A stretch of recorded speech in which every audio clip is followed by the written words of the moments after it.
হুম, দাঁড়াও, সবার আগে মাইকটা ঠিক করি, দেখি মিডিল বরাবর হয়েছে, দেখি কেমন লাগছে।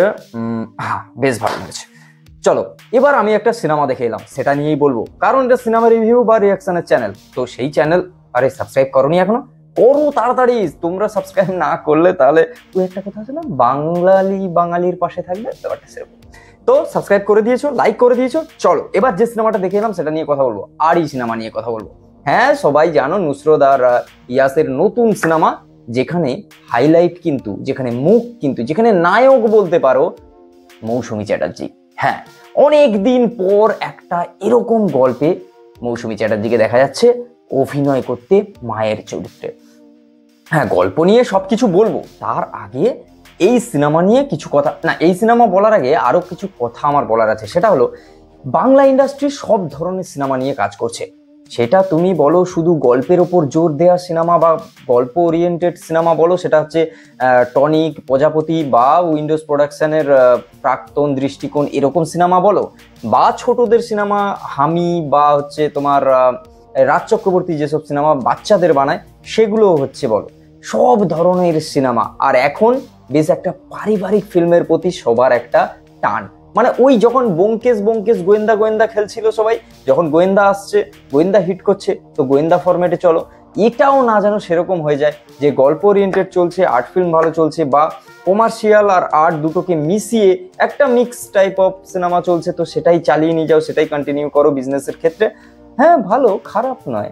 তবে যাই হোক, এই সিনেমাটা কেমন হলো আর এই সিনেমাটা কেমন লাগলো, যেহেতু এটা একটা গল্প বেসড সিনেমা, এই সিনেমায় এক অন্য ধরনের চরিত্রে, ছেলের চরিত্রে ইয়াসকে দেখা গেছে ইমোশনাল চরিত্রে ফাটিয়ে দিয়েছে, ছেলে অভিনয় করেছে।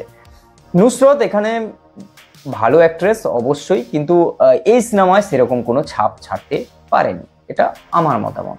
আর মৌসুমী চ্যাটার্জিকে নিয়ে এ বিষয়ে আমি কোনো কথা বলতেই চাই না। হ্যাটস ভালো করেছেন, ওনার জায়গায় উনি একদম মানে অ্যাপ্রোপ্রিয়েট, যেটা করার কথা সেটাই করেছে। কিছু কিছু ক্ষেত্রে কমেডি ওয়ার্ক করে, ওয়ার্ক করে, তুমি হাসবে এই সিনেমাটা দেখতে গেলে, মজা পাবে। এবার আসি উন্মেষ গাঙ্গুলি। হ্যাঁ, তোমরা যারা বাঁকুড়া মিমস দেখো তারা হচ্ছে জানো উন্মেষ গাঙ্গুলি কি। এবার যতবার তাকে, সত্যি কথা বলতে সেরকম ভাবে ইউজ করা হয়নি। একজন অ্যাক্টর হিসাবে উন্মেষ গাঙ্গুলি কিন্তু বেশ ভালো অ্যাক্টর।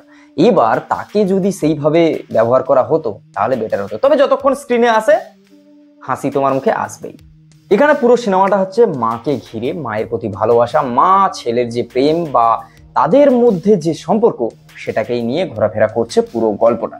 এবার এখানে কমেডি তো আছেই, ইমোশন দিকটা তো প্রচুর। আর এখানে মায়ের গল্পটা, মা হচ্ছে একটা মেমোরি লসের পেশেন্ট বলতে পারো, যে হচ্ছে ভুলে যায়, এমন ভাবে ভুলে যায় যে নিজের ছেলেকে স্বামীও ভাবতে শুরু করে।